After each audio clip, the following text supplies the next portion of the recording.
Hi everyone, this is a differentiable perceptual audiometric learned from just noticeable differences. I am Pranay Manocha, presenting on behalf of folks at Princeton and Adobe Research. So let's get started. So let's do a listening test together. Consider this reference audio clip. Obscurely in the recesses of the house after the Now, which audio sounds more similar to it? Audio 1 obscurely in the recesses of the house after the or audio 2? obscurely in the recesses of the house after the So you probably thought audio 1, and indeed humans we tested also agreed. However, all conventional metrics like L1, L2, PESC, and VSQL actually choose audio 2. So hereby we see that these metrics don't correlate well with human perceptual judgments. So the question is, can we build a perceptual metric which reliably agrees more often with humans? So the task of audio similarity is to compare different audio signals, and it's an extremely important task. For one, researchers rely on similarity metrics to evaluate and compare algorithms, and it's used to guide the improvement of algorithms. And for two, these similarity metrics, if differentiable, can be directly optimized for as a loss function in deep learning, which is important for designing good algorithms. As we saw, conventional metrics like L1, L2 are just numerical differences that don't really reflect human perception of similarity. Very early perceptual models like PESC and VSQL were inspired by the way human ear processes signals, especially in the middle ear. But these approaches have their own limitations. For one, they're not robust to audio samples that are close and have very subtle differences, like in the example that we just heard. And two, they're non-differentiable. So to address the non-differentiability aspect, researchers looked at a differentiable PESC, like the two works of QualityNet and DeepLoss. These metrics were approximations of PESC and so are not robust to unseen audio and unseen audio perturbations. Researchers have also explored GANs as a similarity metric, like the work of Metric GAN by Fu et al. In 2018. These approaches are too task-specific and may not be easily optimizable always. Finally, we look at deep feature losses from a pre-trained network have been explored extensively, as in the work of style transfer by the work of Gates et al. These features were shown to be correlated to human judgment by the work of Zhang et al. In 2018. Similarly, in the audio community, we have looked at the audio deep features by Germain et al. But the basic drawback here is that we are using repurposed weights from a different task, and we hope that these weights would generalize to perceptual similarity. But instead, can we actually do better by directly using perceptual data? So in order to create a differentiable metric that aligns well with human perception, we first create a data set of human perceptual judgments, including various types of noises and perturbations. And then we train a model on this data set, which further becomes our metric. We evaluate our metric with existing subjective tests and show improvements, as well as show an application of a metric as a loss function in speech enhancement and show significant gains. So here is how we create the dataset. We take various perturbations. So audio perturbations are just some noise which is added to a clean audio. And let's listen to a few examples. So let's listen to a clean audio first. I had to cling tight to the backstay. Let's now listen to one example of additive noise like white noise. I had to cling tight to the backstay. We can now listen to an example of reverberation. I had to cling tight to the backstay. We can now actually listen to one example of compression like MP3 compression. I had to cling tight to the backstay. Equalization noise. I had to cling tight to the backstay. And a few examples of miscellaneous noises. For example, let's listen to this pop sound. I had to cling tight to the backstay. And finally, let's look at a combined perturbation where we combine a variety of these perturbations we looked at. So in this example that you'll hear, we combined pops, reverberation, and white noise. I had to cling tight to the backstay. So now that we have the perturbation system set up, how do we actually collect samples from this space? We follow the strategy of just noticeable difference, JND, where we show a reference and a distorted signal and ask a very simple question.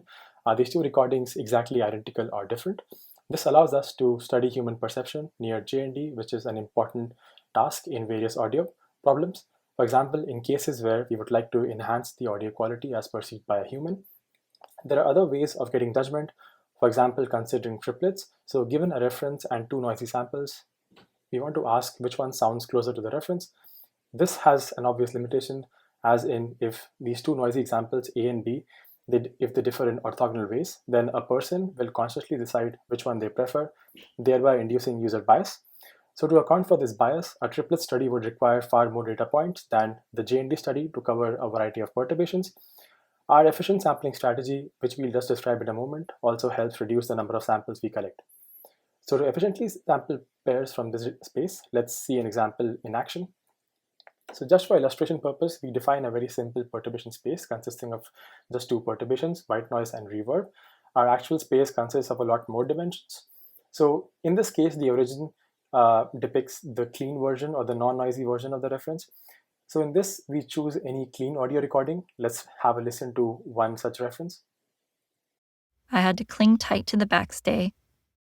So now we choose any point P1 randomly in this perturbation space. We can get to point P1 from the reference by adding this much amount of noise and this much amount of reverb to our clean audio. And we correspondingly create the audio at point P1, which is a function which takes in the clean audio and the perturbation strength at point P1. So here is what the audio at point P1 would sound like. I had to cling tight to the backstay.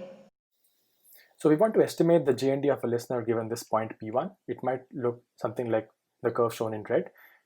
Each detection has a specific JND due to interactions between different perturbations, like what we show here. And we choose one such random direction and ask what's the best way to estimate this for a given direction and a reference point P1. So we choose a point P2, which is about 50 decibels away, and divide the axis in between into equal bins, and then finally end up checking each and every bin.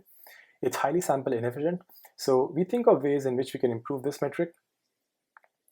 So here I'm about to describe our active learning sampling strategy to estimate the JND efficiently. We choose a point P2, which is about 50 decibels away.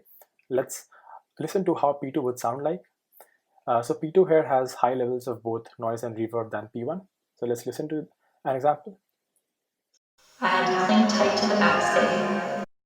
So how do we estimate the point P3? We assume that human answers follow a Gaussian distribution with a mean at the JND point and some variance that represents human error. And the idea is to maximize the likelihood of fitting all the results of all past n answers that a listener has given, and to find the best value of mu that fits all the observations. And the value of P3 would then be just equal to the value of mu. And as we keep on getting more points, our model becomes more accurate in predicting JND. Let's also listen to how P4 would sound like. I had to cling tight to the backstay.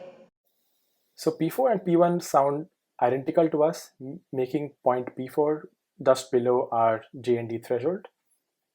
And we get subsequently more points by our same sampling strategy. And after a few fixed iterations, our model predicts the JND.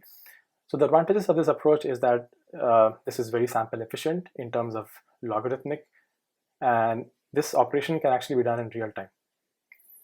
So now that we have sampled the space efficiently, how do we actually get paired judgments?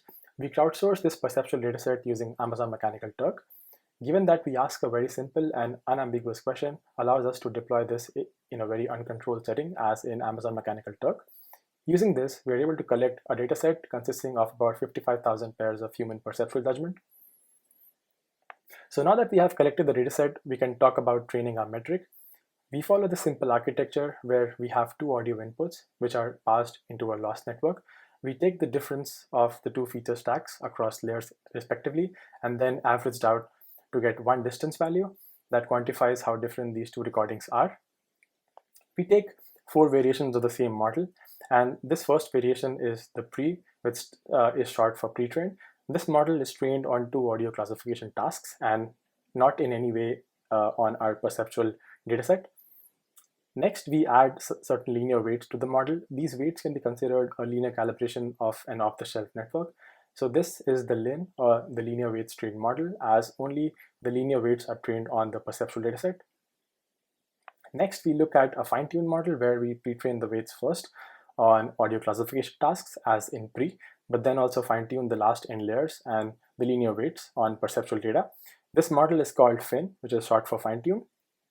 And lastly, let's look at a scratch model where we train everything from scratch on perceptual data. This includes the loss network and the linear weights. So after we train our metric, we want to evaluate our metric with human subjective ratings, MOS, which stands for mean opinion scores. We want to do this across a large dataset of audio similarity problems. So we look at 3 datasets. The first one is VOCO, which is a word insertion and synthesis dataset. Next, we look at F15net, which is a deep learning based speech synthesis dataset. So in both these datasets, there is a big perceptual difference between these different algorithms. And in both these datasets, we have pairs of signals that are not time aligned. The third task is that of bandwidth expansion, which is the task of expanding the frequency range of the signal. So we measure performance using correlation analysis, especially Pearson and Spearman's correlation between the distance from our metric and the MOS score. As an extension, we also check for 2AFC accuracy, where 2AFC stands for two alternative force choice test, in which we play a reference and two noisy clips and ask which one is closer to the reference. This metric checks for ordering. For example, in cases where A is closer to C than B is to C, whereas the MOS test checks for both scale and ordering, except for example, how much is A closer to C. So we take already existing datasets and convert them into a triplet format, and we finally measure accuracy using percentage accuracy as a metric. So let's now look at how our metrics compare with conventional metrics. We'll also compare the metrics with two self-supervised trained models, which are trained on large-scale audio datasets like VGGish and OpenL3. The higher the numbers, the better the correlation. So let's go through each observation one by one in detail.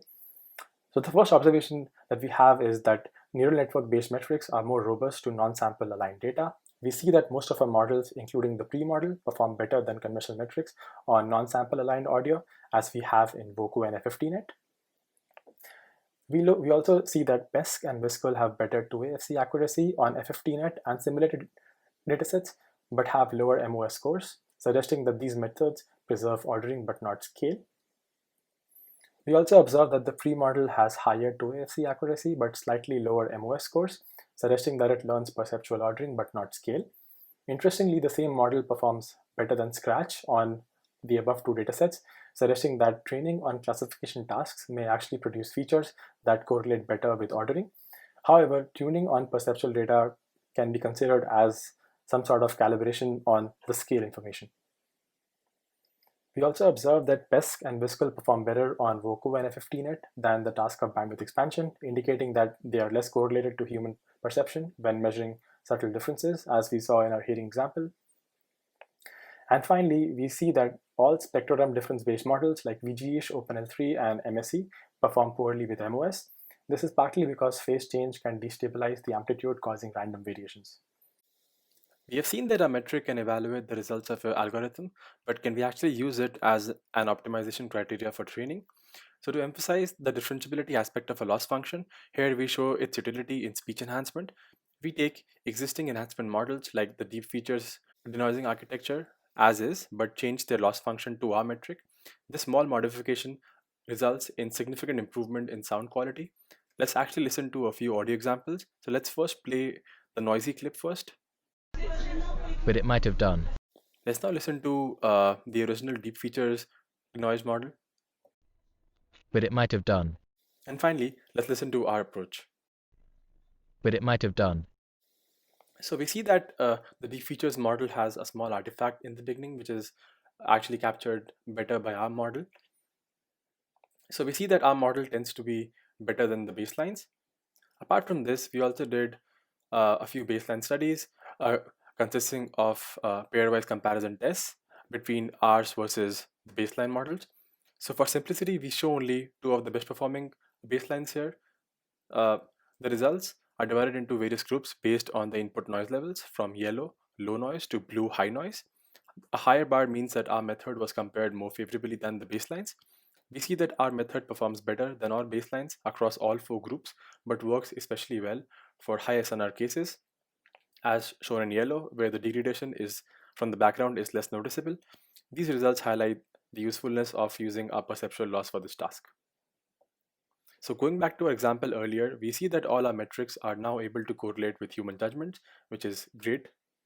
And in summary, we designed a differentiable perceptual metric that can be used to be optimized across deep learning tasks, and we show one such application of speech enhancement. This metric is based on a framework that relies on estimating the JND of a listener. Our metric correlates well with human judgment for samples that are near to JND but is not robust for larger order perturbations. Our metric is as simple as importing it in Python and using it as a loss function in deep learning. The dataset, code, and resulting metric, as well as all listening test examples, are all available from our project page, whose link is given below. For more information, please refer to our paper. Thank you for your attention.